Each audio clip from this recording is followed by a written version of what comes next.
فاضل بریلوی رحمۃ اللہ علیہ فرماتے ہیں کہ قیامت میں منظر اس طرح کا ہوگا کہ نبی پاک ہمارے آگے آگے چلیں گے اور ہمیں اللہ کی رحمت کی خوشخبری سناتے جائیں گے، اور جب حضور یہ خوشخبریاں سنائیں گے تو حضور کے لبھائے مبارکہ سے پھول گریں گے اور ہم ان کو اٹھاتے جائیں گے۔ فرماتے ہیں خود تو وہ تھوڑی دیر کے لیے روئیں گے اللہ کی بارگاہ میں کہ یا اللہ انہیں معاف کر دے، خود روئیں گے لیکن ہمیں ہنسا دیں گے۔ پیش حق مجدہ شفاعت کا سناتے جائیں گے، آپ روتے جائیں گے پر ہم کو ہنساتے جائیں گے۔ اور باغ جنت میں محمد صلی اللہ تعالیٰ علیہ وسلم، باغ جنت میں محمد مسکراتے جائیں گے، پھول رحمت کے گریں گے ہم اٹھاتے جائیں گے۔ حشر تک ڈالیں گے ہم پیدائش مولا کی دھوم، اور مثل فارس نجد کے قلعے گراتے جائیں گے۔ اور کیا ذوق بیان کیا، فرمانے لگے خاک ہو جائیں عدو جل کر مگر ہم تو رضا، دم میں جب تک دم ہے ذکر ان کا سناتے جائیں۔ جب تک سانسوں کی ڈوری چل رہی ہے، دم میں جب تک دم ہے ذکر ان کا سناتے جائیں گے۔ اللہ تبارک و تعالیٰ نے ہمارے محبوب کریم علیہ السلام کو دنیا میں بھیجا تو فرمایا یا ایھا الناس قد جاءکم برہان من ربکم، اے لوگو تمہارے پاس تمہارے رب کی دلیل آ گئی ہے۔ اللہ تبارک و تعالیٰ نے محبوب پاک علیہ السلام کو سراپا دلیل بنا کے بھیجا۔ باقی انبیاء کرام علیہم السلام کے پاس بھی اپنی نبوت کے دلائل کے طور پر بے شمار معجزات تھے، اور حضور کریم علیہ السلام کے تو پورے وجود کو ہی اللہ نے معجزہ بنایا ہے۔ اور نبی پاک صلی اللہ تعالیٰ علیہ وآلہ وسلم کی نبوت کی دلیلیں، حضور کے رسالت کے مستحکم دلائل جگہ جگہ آپ کو ملیں گے۔ سب سے پہلی چیز تو یہ سمجھنے والی ہے کہ نبی پاک علیہ السلام نے جس چیز کو سب سے پہلے اپنی نبوت کی دلیل کے طور پر بیان فرمایا وہ حضور کا کردار ہے، سیرت ہے، عمل ہے، حضور کا لوگوں کے ساتھ رویہ ہے۔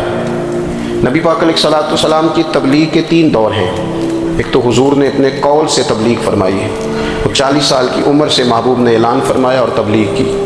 اور ایک نبی پاک صلی اللہ تعالیٰ علیہ وسلم بالواسطہ حضور کی تبلیغ ہے جو آج تک جاری ہے۔ امت کے علماء، مشائخ، مبلغین حضور کے دین کو آگے پھیلا رہے ہیں، تو دراصل یہ بھی تبلیغ رسول پاک علیہ السلام ہی کی تبلیغ۔ اور ایک حضور کی تبلیغ کا دور ہے، حضور کی پیدائش سے لے کر ولادت مبارکہ سے لے کر حضور علیہ السلام کے اعلان نبوت تک۔ اس دوران نبی پاک نے جو تبلیغ فرمائی ہے وہ اپنے کردار سے فرمائی۔ عرب کا وہ معاشرہ جو بڑا میلا کچیلا گدلا ہو چکا تھا، جس کے اندر سراسر مادہ پرستی کا زور تھا، جس کے اندر لوگ انسانوں کی خرید و فروخت کرتے تھے، جس کے اندر بیٹیوں کو زندہ دفن کر دیتے تھے، جس کے اندر جو آدمی جتنا زیادہ مضبوط ہوتا تھا اتنا زیادہ لٹیرا بن جاتا تھا، اس معاشرے کے اندر رسول کریم علیہ السلام نے 40 سال گزارے، اور اس طرح گزارے کہ جو بیگانے بھی تھے وہ بھی کہا کرتے تھے یہ صادق ہیں، یہ امین ہیں۔ اور جب حضور نے اعلان نبوت کیا تو فرمایا، یہ قرآن مجید کے لفظ ہے، فرمایا فَقَدْ لَبِثْتُ فِيكُمْ عُمَرًا مِّن قَبْلِهِ أَفَلَا تَعْقِلُونَ، میں تمہارے بیچ عمر کا ایک حصہ گزار چکا ہوں، تمہیں عقل نہیں ہے، شعور نہیں ہے۔ نبی کریم علیہ السلام نے اپنے کردار کو، اپنے عمل کو اپنی نبوت کی دلیل کے طور پر بیان فرمایا۔ وہ تو حضرت حلیمہ بھی فرماتی ہیں نا، جب میں نبی کریم علیہ السلام کو اپنے گھر لے گئی تو میرا اپنا بچہ بھی دودھ پیتا تھا، 2 میرے بیٹے ہو گئے، ایک میری یہ نسبی اولاد اور حضور میری رضائی اولاد۔ تو کہتی ہیں جب میں کریم محبوب علیہ السلام کو اپنے سینے سے لگاتی تھی تو حضور میرے ایک پستان سے دودھ پیتے تھے اور دوسرا اپنے بھائی کے لیے چھوڑ دیا کرتے تھے۔ یہاں سے رسول کریم علیہ السلام نے کردار کے ذریعے تبلیغ، اور پھر اعلان نبوت سے پہلے ایک تنظیم عرب کے جوانوں پر، عرب کے سرداروں پر مشتمل بنائی گئی، جس میں نبی کریم علیہ السلام نے بڑا حصہ لیا، سرکار نے، اور بڑے اہم لوگوں کو شعور حضور نے عطا فرمائے۔ وہ اس جماعت کا فیصلہ تھا کہ ہم سارے جوان، سارے بڑے لوگ ملیں گے، یہ حضور کے اعلان نبوت سے پہلے کی بات ہے، ہم بڑے لوگ ملیں گے، کسی بڑے کو کسی چھوٹے پر ظلم نہیں کرنے دیں گے، کسی آدمی کو کسی غریب کا حق نہیں کھانے دیں گے۔ حضور علیہ السلام نے اپنے کردار سے، اپنے عمل سے، اور آپ کا جو عمل ہوتا ہے وہ اصل ہوتا ہے، ایک ہوتا ہے آپ کوئی بات کرتے ہیں اور ایک ہوتا ہے کہ آپ کوئی عمل کرتے ہیں۔ آپ جب عمل کرتے ہیں تو عمل کے ذریعے بھی لوگوں تک بات پہنچتی ہے کہ دراصل آپ کا اٹھنا بیٹھنا چلنا پھرنا کیا ہے۔ میرے رسول کریم علیہ السلام کا اٹھنا بھی ایک نبی کا، بیٹھنا بھی ایک نبی کا، بات کرنا بھی ایک نبی کا، معاملات زندگی کرنا بھی ایک نبی کا، لین دین کرنا بھی ایک نبی کا۔ ایک شخص کہتے ہیں میں نے اعلان نبوت سے پہلے